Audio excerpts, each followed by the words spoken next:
Hello students, welcome to JRF primary 24/7। मैं हूं Jaya Yadav, your UGC NET political science mentor. आज मैं यहाँ पे बात करने वाली हूँ कुछ प्रॉब्लम के ऊपर। वो प्रॉब्लम जो स्टूडेंट्स फेस कर रहे हैं, क्योंकि बहुत सारे स्टूडेंट ऐसे हैं जिन्होंने दिसंबर 2025 वाली साइकिल में यूजीसी नेट का एग्जाम दिया था, पर अनफॉर्चुनेटली वो कट ऑफ को नहीं क्रॉस कर पाए या कट ऑफ को टच भी नहीं कर पाए हैं। या फिर ये कहें कि जो वो टारगेट बना के बैठे थे, जैसे स्टूडेंट्स अगर JRF टारगेट करके बैठे हैं, वो नेट तक ही रह गए या फिर PhD ओनली तक ही रह गए। तो अब ऐसी सिचुएशन में जब आप अपने रिजल्ट से सेटिस्फाई नहीं हो या फिर आपका रिजल्ट ये कहें कि आपकी नजर में एक कंप्लीट फेलियर है, तो अब आपको क्या करना चाहिए? देखो, अब आपके पास दो ऑप्शंस है। या तो आप गिव अप कर दो, ठीक है, बहुत इजी है, गिव अप कर दो। पर आपके पास और क्या ऑप्शंस है करने के लिए? क्योंकि आप अपना करियर बिल्ड करना चाहते हो, कहीं ना कहीं आपको अपने कंफर्ट जोन से बाहर निकल के अपने आप को पुश करके इन उतार चढ़ावों का सामना करके आपको अपनी मंजिल को हासिल करना ही है। नहीं तो आप जो अभी आपकी लाइफ की सिचुएशन है, आप यहीं तक रह जाओगे या फिर आगे आने वाले समय में ये और भी ज्यादा वर्स्ट हो जाएगी। तो एक जो ऑप्शन है जो आपको आज कंफर्ट जोन दे रहा है, जो आपको लग रहा है कि नहीं मुझसे नहीं हो पाएगा, गिव अप कर देते हैं, जिससे कि आपका जो फ्यूचर है, वो जो एक होप है कि बेटर हो सकता है, वो खत्म यही की यही। और दूसरा ये है कि आप फिगर आउट करो कि कहाँ आप लैग करें, क्या वो ऐसा गैप है जो आप अपनी जो टारगेट है उसको नहीं अचीव कर पाए। आज इस वीडियो में मैं सब कुछ बात करने वाली हूँ कि अगर इस बार आपका दिसंबर 2025 वाली साइकिल का एग्जाम नहीं हुआ है, तो अब आपको आगे क्या करना है। बिकॉज आई नो कि it is a much needed video, जो कि आज के टाइम पे स्टूडेंट्स निराश होकर जो बैठे हैं, होपलेसली बैठे हैं कि अब आगे क्या करना चाहिए, वो क्या गैप है। तो हो सकता है कि यहाँ पे आज सेशन में कुछ ऐसी बात कह दूं जो आपको हिट कर जाए कि हाँ, ये कमी है मेरे प्रेपरेशन में, मेरी स्ट्रैटेजी में। ठीक है, सबसे पहले मैं बात करूंगी कि क्या ऐसा मेन कहूँ रूट है, रूट कॉज क्या है जो आपकी तैयारी है वो उतनी ज्यादा सक्षम क्यों नहीं है इस एग्जाम के लिए। देखो, पहली बात तो अगर आप ये सोच के बैठे हो कि यूजीसी नेट एक कोई माध्यम स्तर का या फिर कोई एक नॉर्मल सा एग्जाम है, तो इस गलत फहमी को अपने दिमाग से निकाल दो। क्योंकि यूजीसी नेट एक एग्जाम जो टफ में आते हैं, ठीक है, तो टफ एग्जाम्स में से एक एग्जाम है। अब यहाँ पे कुछ सबसे बड़ी प्रॉब्लम्स है जो मैंने स्टूडेंट्स के साथ कम्युनिकेट करके पता की है, वो ये है। या तो आप सिलेबस को ही नहीं कवर कर पाते हो, ठीक है, और अगर सिलेबस को आपने कवर कर भी लिया है, ठीक है, अगर आपने सिलेबस को कवर कर ही लिया है, बट आप इस सिचुएशन में क्या करते हो कि PYQ की प्रैक्टिस नहीं करते हो। ठीक है, आप जो PYQs हैं उनकी प्रैक्टिस नहीं करते हो। ठीक है, फिर है आप नोट्स तो बनाते हो, ठीक है, बट आप उनका रिवीजन नहीं करते हो। ठीक है, आप नोट्स का रिवीजन नहीं करते हो। तीसरा, और ये कहूंगी कि इनमें से एक इम्पॉर्टेंट जो लूप होल है वो ये है कि आपको लगता है कि कंसेप्ट पढ़ने से काम हो जाएगा, ठीक है, पर जिसकी वजह से आप यहाँ पे एक कमी करते हो कि आप MCQs की प्रैक्टिस नहीं करते हो। ठीक है, अब यहाँ पे आपने सिलेबस पढ़ लिया, PYQ की प्रैक्टिस नहीं की, ठीक है, नोट्स पढ़ लिए, रिवीजन नहीं किया, कंसेप्ट पढ़ लिए, MCQ की प्रैक्टिस नहीं करी एंड उसके अलावा जो आपका यूनिट वाइज एक जो प्रिपरेशन होती है वो आपने नहीं करी। आपने क्या किया, आपने यूट्यूब खोला, आपको लगा चलो आज हम लिबरलिज्म पढ़ लेते हैं। लिबरलिज्म पढ़ते पढ़ते आप डिस्ट्रैक्ट हो गए, आपने कोई और एकदम मतलब या तो आप कोई ऐसा बेसलेस, ठीक है, एब्सर्ड वीडियो उठा लोगे डिस्ट्रैक्ट होकर यूट्यूब पे। अदरवाइज आप क्या करोगे कि आपको लगेगा यार लिबरलिज्म तो मैं कर लूंगा, ये वाला टॉपिक ज्यादा टफ लग रहा है, ये वाला टॉपिक कर लेता हूँ। क्योंकि यूट्यूब पे से डिस्ट्रैक्ट करने वाली काफी सारी वीडियोस होती है, ठीक है, जिनका थंबनेल होगा, वहां पे लिखा होगा कि इस वीडियो को देख लो, पूरे मार्क्स पक्के, ये पक्के, वो पक्के, पर इससे होता कुछ नहीं है। आप अपना एक भी टारगेट अचीव नहीं कर पाते और हर चीज को बीच में छोड़ देते हो, जिसकी वजह से कोई भी एक आउटकम, एक वैल्यूएबल आउटकम नहीं निकल के आता है। ठीक है, अब यहाँ पे मैं स्टूडेंट्स को ना तीन कैटेगरीज में बांट रही हूँ। तीन टाइप के स्टूडेंट्स होते हैं। सबसे पहले जो ए कैटेगरी में स्टूडेंट्स होते हैं जिनका सिलेबस ही कंप्लीट नहीं हुआ है, ठीक है। कुछ ए स्टूडेंट्स ऐसे हैं जिनका सिलेबस ही कंप्लीट नहीं हुआ है, ठीक है। और बी ऐसे हैं कि सिलेबस अगर कंप्लीट हो भी गया है तो बस वो नाम के लिए कंप्लीट हुआ है, ठीक है। वहां पे भी किसी भी तरीके से आप रिवीजन नहीं लगा रहे हो, उसको रिकॉल नहीं कर रहे हो, ठीक है, उसको रिकॉल नहीं कर रहे हो। अब चाहे आप जितना भी पढ़ लो, अगर आप किसी भी टॉपिक को, किसी भी कंसेप्ट को रिकॉल या रिवाइज नहीं करोगे तो ऐसी सिचुएशन में आपके जो सिलेबस है वो 0/सन्नाटा है, मतलब आप बैक टू 0 ही हो जाओगे, ठीक है, बिना रिकॉल बिना रिवीजन के। उसके बाद तीसरे ऐसे स्टूडेंट हैं जो कि सिलेबस भी कवर करते हैं, रिकॉल भी कर लेते हैं, बट जो एमसीक्यू की प्रैक्टिस है, एमसीक्यू या पीवाईक्यू की जो प्रैक्टिस है, ठीक है, वो नहीं करते हैं, ठीक है। तो अब यहाँ पे जो आपको लग रहा है कि ये सफिशिएंट है, अब उसके बाद आपकी तैयारी पूरी है, तो ये बहुत बड़ी गलतफहमी है, ठीक है। अब आपको करना क्या है, मैंने आपके आगे प्रॉब्लम्स रख दी कि क्या क्या प्रॉब्लम्स होती हैं आपकी प्रिपरेशन में, ठीक है। उन प्रॉब्लम्स की रूट कॉज बता दी है, किस टाइप के स्टूडेंट्स हैं, जो माइंडसेट 3 तरीके का जो मैं समझ पाई हूँ स्टूडेंट से मिलके, उनसे बात करके, तो वो मैंने आपके आगे रख दिया। अब ये जो प्रॉब्लम है इसका हल क्या है, इसके लिए मैं आपको 4 से 5 कुछ ऐसे स्टेप्स बताने वाली हूँ। अगर आपने इनको फॉलो कर लिया तो आपका जून 2026 वाला अटेम्प्ट बेकार चला जाए, ठीक है, या फिर ये कहें कि ये भी आप इसमें अपने टारगेट अचीव ना कर पाओ, ठीक है, जो भी आप कट ऑफ को नहीं क्लियर कर पाओ, तो मुझे लगेगा कि ये बहुत ही ना के बराबर है। क्योंकि अगर आप डिसिप्लिन के साथ जो भी मैं बताने जा रही हूँ उसको फॉलो करोगे तो आपका जून 2026 का यूजीसी नेट क्वालिफाई होगा ही होगा, ये मैं गारंटी दे रही हूँ, ठीक है। स्टेप 1 क्या है, यहाँ पे जो आपका सिलेबस है ना, जो आपका सिलेबस है उसे 5 पार्ट्स में ब्रेक कर दो। और वो 5 पार्ट्स कौन कौन से हैं, देखो, आपके सिलेबस में कंसेप्ट्स है, ठीक है, थिंकर्स है 10 यूनिट्स में, थिंकर्स के अलावा फिर आपका कॉन्स्टिट्यूशन वाला पार्ट आ जाता है, कॉन्स्टिट्यूशन जहाँ पे प्योर पॉलिटी होती है, ठीक है। एंड देन उसके बाद इंटरनेशनल रिलेशंस आ जाते हैं, ठीक है, इंटरनेशनल रिलेशंस आ जाते हैं। और लास्ट है आपका करंट अफेयर्स, ठीक है। इतना ही है सिलेबस में। सिलेबस को आप इन 5 भागों में तोड़ लो। इन 5 भागों को तोड़ने के बाद आपको क्या करना है, अब आ जाओ स्टेप 2 पे। जब आप ऐसे सिलेबस को बांट लेते हो ना, तो आपके आगे कुछ ऐसे स्मॉल टारगेट्स खड़े हो जाते हैं। तो रादर देन एक पहाड़ को आप क्रॉस करोगे, ठीक है, एक पहाड़ जैसे सिलेबस को, तो उससे अच्छा उसे टुकड़ों में बांट के, ठीक है, उसे टुकड़ों में बांट के फिर तब उसकी तैयारी में लगो, राइट।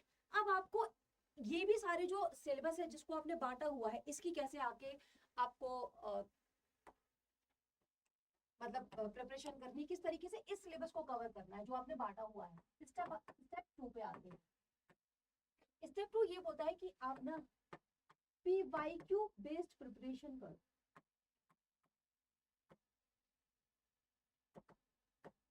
ये सारे जो मेथड है ये टेस्टेड है, बिल्कुल। जब मैंने अपना यूजीसी नेट क्वालिफाई किया था और जितने मेरे स्टूडेंट्स ने यूजीसी नेट क्वालिफाई किया है,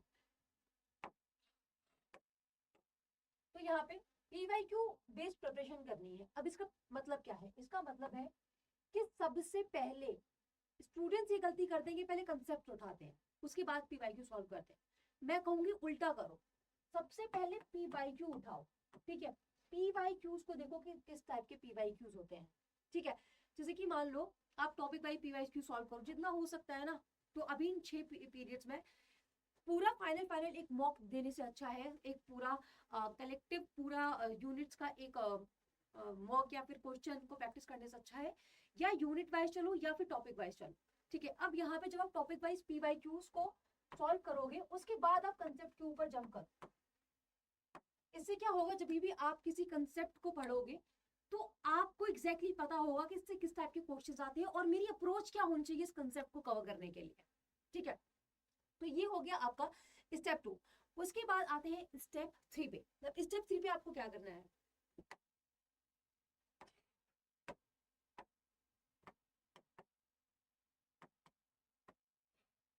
स्टेप 3 पे आपको क्या करना है, ये जो आपके पास सिलेबस है, ठीक है, और ये जो पीवाईक्यू बेस्ड स्टडी है, इसमें आपको एक और एफर्ट्स मिलाना है। उसमें ये करना है कि जैसे कि पीवाईक्यू के बाद आपने कंसेप्ट को पकड़ा, अब कंसेप्ट को पकड़ने के बाद,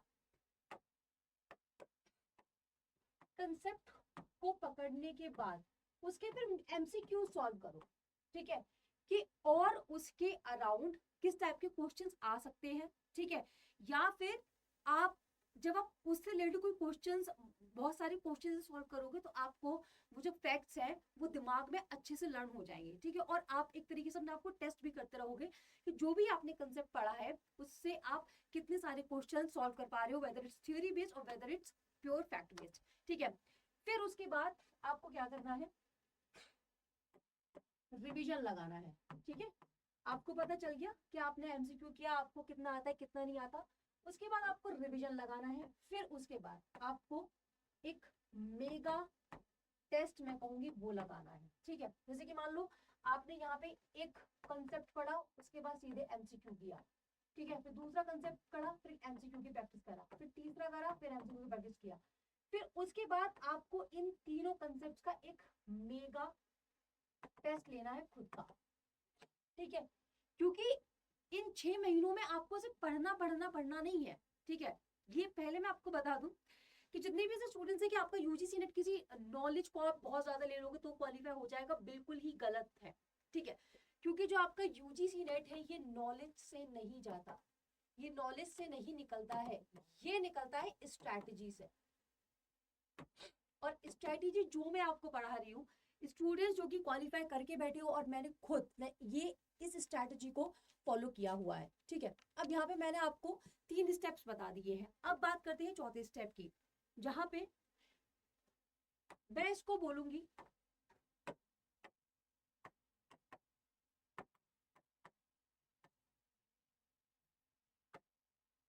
1 पेज नोटबुक रूल। ठीक है, यहाँ पे आपको क्या करना है, आपको कोई भी एक A4 साइज पेपर लेना है, या फिर आपको ऐसे ब्लैंक नोटबुक्स आती हैं, ठीक है, रजिस्टर्स आते हैं मोटे मोटे, तो आपको उस रजिस्टर का एक पेज लेना है। ठीक है, एक पेज लेना है, और जितनी भी पूरी की पूरी जो 10 यूनिट्स है ना, जितनी भी 10 यूनिट्स हैं, उन 10 यूनिट्स को, मतलब एक यूनिट को एक पेज में कवर करना शुरू करो। अब आप कहोगे मैम इतनी बड़ी एक यूनिट होती है, उसको आप एक पेज में कैसे कवर कर सकते हो? मैं बताती हूँ। जब आप पूरी एक यूनिट को कंसाइसली, मतलब जितना पॉसिबल हो सके उतना कंसाइसली जब आप एक पेज में कवर करोगे ना, तो आप खुद देखोगे आपने एक यूनिट पढ़ ली, उसके बाद बस आप शुरू हो जाओगे, पहला टॉपिक कहाँ से शुरू हो, जैसे कि इंटरनेशनल रिलेशंस है। इंटरनेशनल रिलेशंस में आप सबसे पहले शुरुआत करोगे कहाँ से, कि एक्चुअल में इसका क्या बैकग्राउंड था, कहाँ से उसकी ओरिजिन होती है। तो आप कहोगे ठीक है 1919 में लीग ऑफ नेशंस आई थी। ठीक है, 1648 में, सॉरी, ठीक है, 1648 में ट्रीटी ऑफ वेस्टफालिया आया था। ट्रीटी ऑफ वेस्टफालिया के बाद 1648 से लेकर 1990 तक ओल्ड वर्ल्ड ऑर्डर रहा। ओल्ड वर्ल्ड ऑर्डर के बाद फिर यहाँ पे 1919 के बाद लीग ऑफ नेशंस आ गई। लीग ऑफ नेशंस के बाद न्यू वर्ल्ड ऑर्डर हो गया। फिर यहाँ पे किसका विडो विल्सन का कॉन्सेप्ट, ऐसे ऐसे करके, मतलब ऐसे आप डॉट से कनेक्ट करते जाओ और पूरी एक पेज पे उस पूरी की पूरी यूनिट को आप ऐड कर लो। इससे क्या होगा, एक तो आपने जो भी पढ़ा है वो आपके दिमाग में रिकॉल हो जाएगा। ठीक है, वो एकदम से ये कहेंगे ताजा हो जाएगा जो भी आपने पढ़ा होगा। और उसके अलावा जब आप रिवीजन करने बैठोगे ना, तो ये जो एक एक पेज के आपने नोट्स बनाए, मतलब पूरे एक एक पेज में आपने पूरी एक एक यूनिट कवर की है, ये आपको बहुत ज्यादा हेल्प करेगी। ठीक है, यहाँ पे एक और चीज मैं आपको बता दूं, जो कोई स्टेप का पार्ट नहीं है, बट स्टूडेंट ना सबसे ज्यादा डिस्ट्रैक्ट होते हैं। और मैं ये कहूंगी कि इसमें स्टूडेंट की उतनी ज्यादा गलती नहीं है जितना आज के समय पे हर चीज का डर बिठा रखा है स्टूडेंट्स के अंदर। ठीक है, तो उसके चल के स्टूडेंट्स क्या करते हैं, डिस्ट्रैक्ट बहुत होते हैं। ठीक है, बट मैं आपको बता दूं, अगर आप इस तरीके से डिस्ट्रैक्ट होके यूट्यूब के थ्रू बस एक से दूसरी वीडियो, दूसरी से तीसरी वीडियो पे जंप करते रहोगे तो आपको कुछ नहीं मिलेगा। क्योंकि जो यूट्यूब है ना, यूट्यूब जो है वो आपको कुछ नहीं देगा, सिर्फ मोटिवेशन देगा। पर क्या मोटिवेशन से एग्जाम निकलता है? ये बताओ, क्या मोटिवेशन से एग्जाम निकलता है? बताओ। अगर आपको सिलेक्शन चाहिए, ठीक है, अगर आपको सिलेक्शन चाहिए तो आपको एक प्रॉपर स्ट्रक्चर्ड प्लान फॉलो करना पड़ेगा। ठीक है, आपको क्या फॉलो करना पड़ेगा? एक स्ट्रक्चर्ड प्लान फॉलो करना पड़ेगा। ठीक है, जब एक प्रॉपर स्ट्रक्चर्ड प्लान को फॉलो करते हो उसी के बाद आप कोई एक आउटकम पे आप आते हो। ठीक है, आपको पीवाईक्यू बेस्ड प्रैक्टिस करनी है, पीवाईक्यू बेस्ड प्रैक्टिस करनी है, आपको यूनिट वाइज प्रैक्टिस करनी है। ठीक है, पीवाईक्यू बेस्ड हो गया, यूनिट वाइज हो गया, उसके अलावा आप और क्या कर सकते हो? ठीक है, उसके बाद आपको चाहिए एक डाउट सपोर्ट, मतलब ऐसा कोई जो कि आपको जब डाउट आए उसमें सपोर्ट दे सके। ठीक है, जब तक आपके डाउट्स सॉल्व नहीं होंगे आप अपनी प्रिपरेशन में और ज्यादा इंक्रीज नहीं कर पाओगे। और जब आपके डाउट सॉल्व हो जाएंगे उसके अलावा अगर आप में कोई कमी आती है तो उसके बाद कोई आपकी जो स्ट्रैटेजी चल रही है उसको करेक्ट करने वाला चाहिए, यानी कि आपको स्ट्रैटेजी करेक्शन करने वाला चाहिए। ठीक है, मतलब ये सारी चीजें अगर आपको मिल जाती है तो जून 2026 का जो एग्जाम है वो आपका निकलने से कोई नहीं रोक सकता। तो इसलिए इन सब चीजों में हेल्प करने के लिए आपका डिसीजन है, आपका कोई भाई है या बहन है या ऑफलाइन कोई टीचर है तो बहुत अच्छी बात है। ठीक है, आप उस तरीके से प्रैक्टिस कीजिए। बट इन केस अगर आपके पास ऐसा कोई इंसान या ऐसा कोई प्लेटफॉर्म नहीं है तो उसके लिए IIRA 24/7 पे आरंभ बैच जो कि 9 तारीख से शुरू हो चुका है एंड जिसका टारगेट है कि 15 अप्रैल तक, 15 से 20 अप्रैल तक आपका सिलेबस पूरा कंप्लीट हो जाएगा। एंड देन उसके बाद 1-1.5 महीने में आपको एग्जाम के लिए एग्जाम के लिए आपको एक्यूरेटली बोलूँ तो रेडी किया जाएगा। क्योंकि सिलेबस कवर करना एक अलग बात है, एग्जाम के लिए रेडी होना एक अलग बात है। क्योंकि आपको सिर्फ सिलेबस ही नहीं कवर करना है, आपको उन 3 घंटों के लिए, जिस 3 घंटों में आप एग्जाम देने बैठते हो उसके लिए रेडी होना है कि आपको जब वो 3 घंटे यहाँ पे प्रेशर बना रहे होंगे तो आपको किस तरीके से सोचना है, किस तरीके से आपको जो क्वेश्चन है वो कब टाइम पे सॉल्व करते हुए चलना है। क्योंकि पेपर 1 पेपर 2 आपके पास दोनों ही पेपर्स होते हैं जो कि आपको 3 घंटे पे सॉल्व करने पड़ते हैं। पेपर 1 में मैथ्स भी आती है। ठीक है, तो इसके लिए आपको हर चीज को ध्यान में रखते हुए एक फाइनल डिसीजन लेना होगा। अब इस डिसीजन में आपके लिए मैं आपको यहाँ पे एक ऑप्शन बता देती हूँ कि आप इनरोल कर सकते हो आरंभ बैच में। ठीक है, जो कि 9 फरवरी से शुरू हो चुका है और एक डिस्काउंट के लिए, एक अच्छे डिस्काउंट के लिए आप YT53 कोड को यूज करना मत भूलना। ठीक है, क्योंकि जब फैकल्टी डिस्काउंट आप यूज करते हो तो आपको अच्छा खासा डिस्काउंट मिल जाता है। और मैं आपको बता दूं कि एनीवेज अभी फिलहाल 77% डिस्काउंट चल रहा है आरंभ बैच पे। अगर आप मेरा कोड लगाओगे तो ये डिस्काउंट आपका 79% हो जाएगा पूरा। ठीक है, तो YT53 कोड नहीं लगाना। इस बैच में आपको कंसेप्ट, पीवाईक्यू, टेस्ट, रिवीजन सब कुछ मिलेगा। ठीक है, एंड अपार्ट फ्रॉम दैट आपको जो 10 सालों से टॉपिक वाइज पीवाईक्यूज है उनकी प्रैक्टिस करवाई जाएगी और आपको हर टाइप के क्वेश्चंस की प्रैक्टिस करवाई जाएगी। ऐसा नहीं कि अभी सिर्फ फैक्ट्स का ट्रेंड चल रहा है तो सिर्फ फैक्ट्स पर ही फोकस किया जाए। क्योंकि इस बार रीजनल दर्शन भी आया था, नहीं पता थी कि आएगा पर आया ना।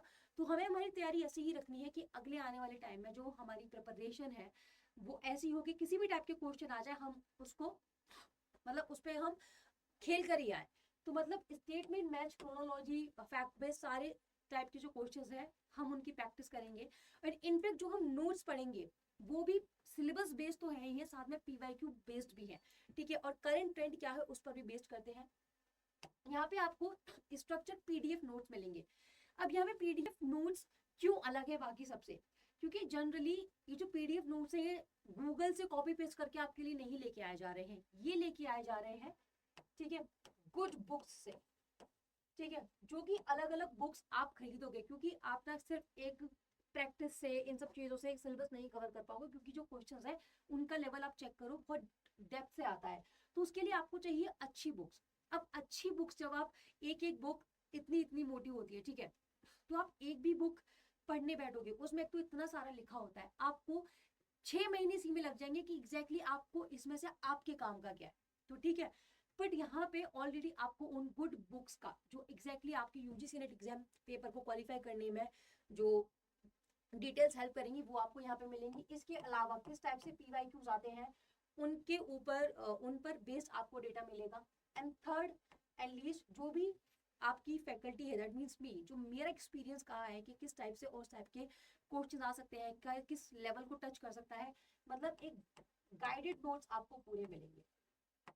ठीक है, तो ये नोट्स आपके लिए मैं कहूँगी बहुत ज़्यादा काम आएंगे। और क्योंकि यहाँ पे एक और इम्पॉर्टेंट बात मैं आपको बता दूं, ये जो बैच है ना आपको सिर्फ 6 महीने के लिए नहीं मिल रहा है, ये आपको सिर्फ 12 महीने के लिए नहीं मिल रहा है, ये आपको पूरे के पूरे 18 महीने के लिए बन रहा है। ठीक है, मतलब आपको यहाँ पे ट्रिपल एक्स मतलब 3x वैलिडिटी के साथ आपको ये मिल रहा है, जिससे कि अगर आपका मान लीजिए इस बार एक नंबर से रह जाता है तो आपको अगली बार बैच परचेज करने की जरूरत नहीं है। ये जो एकदम स्ट्रक्चर्ड नोट्स जो है, ठीक है, बिल्कुल जो कि अच्छी बुक से बनाए गए हैं, पीवाईक्यू के बेसिस पे बनाए गए हैं, इसी से आप आगे आने वाली प्रिपरेशन को कंटिन्यू कर सकते हो। उसके बाद आपको पर्सनल मेंटोरशिप दी जाएगी टेलीग्राम के थ्रू। पहली बात तो लाइव क्लासेस पे इंटरेक्शन होता है, ऑन दी स्पॉट आपके डाउट क्लियर होते हैं, जिससे कि स्टूडेंट्स एक ऑफलाइन एक्सपीरियंस फील करते हैं। ठीक है, अपार्ट फ्रॉम दैट जो भी स्टूडेंट्स है जो कि बिजी रहते हैं रिकॉर्डेड क्लास देखते हैं, बट अब रिकॉर्डेड क्लास देखेंगे तो उनके डाउट्स कैसे सॉल्व होंगे, उसके लिए आप डायरेक्टली मेरे से टेलीग्राम के थ्रू कनेक्ट कर सकते हो। ठीक है, आप डायरेक्टली मुझे मैसेज करो, एंड पेड स्टूडेंट्स के पास मेरा कॉन्टैक्ट नंबर भी होगा, आप मुझे डायरेक्टली व्हाट्सएप मैसेज कर सकते हो, आप मुझे इंस्टाग्राम के थ्रू रीच आउट कर सकते हो। मतलब एक तरीके से कोई मीडियम नहीं होगा, ठीक है, कोई यहाँ पे बीच में मीडियम नहीं होगा, डायरेक्टली आप और मैं इंटरेक्ट करेंगे। ठीक है, आपके पास डायरेक्टली मेरे से बात करने का एक एक्सेस रहेगा, जिससे कि आपके जो डाउट्स है, आपकी जो क्वेरीज है, इवन तो आप किसी दिन लो फील कर रहे हो, you want to talk to somebody, I will be there. ठीक है, उसके बाद टाइम मैनेजमेंट स्ट्रेटेजी। अब यहाँ पे जैसा कि मैंने आपको बोला, हमारा टारगेट ही यही है कि हम लास्ट 15 से 20 अप्रैल तक इस सिलेबस को पूरे के पूरे को कंप्लीट करवा देंगे। ठीक है, अब ऐसे में क्या होता है, आपके पास एक अच्छा खासा टाइम मिल जाता है सिलेबस कंप्लीट के बाद अपने क्वेश्चन पेपर को प्रैक्टिस करने का। ठीक है, उसके अलावा अपने डाउट्स को सॉल्व करने का, मॉक टेस्ट लगाने का, एंड देन आपकी परफॉर्मेंस किस हिसाब से चल रही है और उस टाइम पे आपको किस तरीके से बूस्ट करना है। ठीक है, और आपको अपनी स्ट्रैटेजी, आपको आप कितने पानी में हो और अभी आपको क्या करने की जरूरत है, इसके लिए भी मैं आपसे कनेक्ट करूंगी। ठीक है, क्योंकि एंड टाइम पे ना स्टूडेंट्स को यही नहीं पता होता कि हम कितने पानी में तैर रहे हैं, वो बताने वाला कोई चाहे तो स्टूडेंट्स लास्ट के 15 दिन में भी गेम पलट कर सकता है। तो ये जो सारा कंप्लीट एक पैकेज है आपको सिर्फ एक ही बैच में मिल जाएगा, जो कि आरंभ बैच यहाँ पे है। तो मैं यहाँ पे यही कहूंगी कि अगर आप सिलेक्शन चाहते हो तो ये बैच आपके लिए सबसे बेस्ट होने वाला जून 2026 के लिए। एनीवेज, जो भी स्टूडेंट्स ऑलरेडी इनरोल कर चुके हैं आप उनसे भी रिव्यू ले सकते हो। ठीक है, मुझे एनीवेज स्टूडेंट्स के अच्छे रिव्यूज भी आते थे, they are literally satisfied and they feel like they it's all worth it. और जो आपका कंटेंट है जो भी है वो आपका हिंदी और इंग्लिश दोनों में रहेगा, क्योंकि मैं नहीं चाहती कि किसी के साथ भी कोई पार्शियलिटी हो। हिंदी मीडियम वाले स्टूडेंट्स के सपना भी मैं समझती हूँ और इंग्लिश मीडियम वाले स्टूडेंट्स का भी सपना मैं समझती हूँ। उसके लिए मेरा जो एक्सप्लेनेशन रहेगा वो सिंपल ऐसे इजी हिंदी लैंग्वेज में ही रहेगा। ठीक है, एंड बाकी आपको कंटेंट हिंदी और इंग्लिश दोनों में ही आपको नोट्स मिले बने बनाए मिलेंगे। ठीक है, आपको करना क्या है, कुछ नहीं, आपको सिर्फ गूगल पे जाके अडा 24/7 टाइप करना है। ठीक है, अडा 247, जैसे ही आप अडा 247 पे एंटर करोगे आपको यहाँ पे अडा 24/7 की साइट खुल जाएगी। यहाँ पे आपको ऑल कोर्सेज पे जाना है, ऑल कोर्सेज के बाद आपको गवर्नमेंट जॉब एग्जाम्स दिखेंगे, उसके नीचे आपको यूजीसी पे टच करना है, यूजीसी के बाद आपको जेआरएफ प्रेप पे टच करना है, जेआरएफ प्रेप पे टच करने के बाद वेट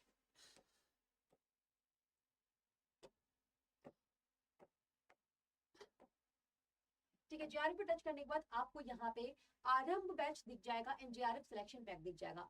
अगर आपको लगता है कि आप पेपर 1 के लिए पूरी तरह तैयार हो, आपका पेपर 1 बहुत स्ट्रांग है, तो आप सिर्फ पेपर 2 में इन्वेस्ट कीजिए, that is political science.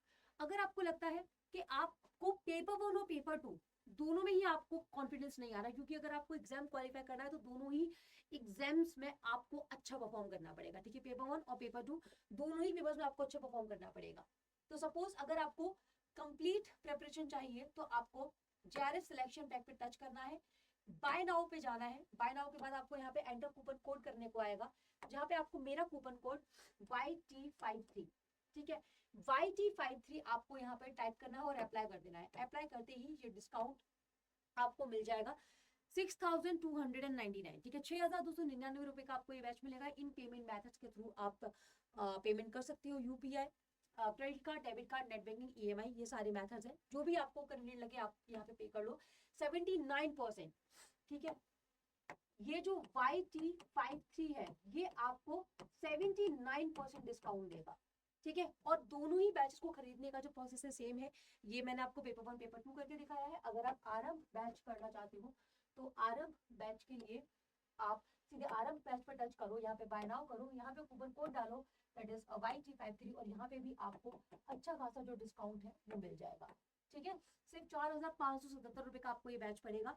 And there मत करो, ऑलरेडी क्लासेस आज से शुरू हो चुकी है। आज 10 तारीख है, आज पहली क्लास हो चुकी है, एक ओरिएंटेशन क्लास भी हो चुकी थी जहाँ पे मैंने आपके साथ कंप्लीट अपनी स्ट्रैटेजी शेयर की थी।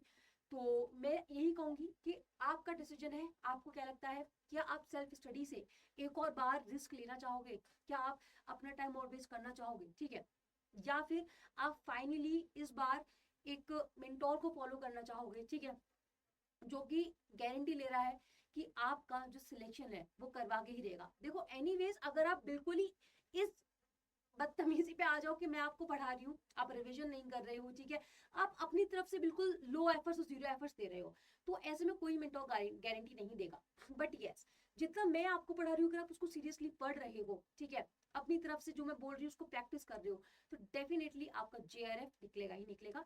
बाकी आपको कोई भी क्वेश्चन हो बैच से रिलेटेड, तो आपके आगे जो नंबर चल रहा है स्क्रीन पे, आप इस पे इस पे कांटेक्ट कर सकते हो। अदरवाइज आप कमेंट्स भी कर सकते हो, तो कमेंट्स में हमारी जो टीम है या फिर मैं खुद ही रिप्लाई कर दूंगी आपके जो भी डाउट्स होंगे उनके लिए, ठीक है। बाकी फैसला आपका है, और जून 2026 के लिए अभी से ही तैयारी करना शुरू कर दो।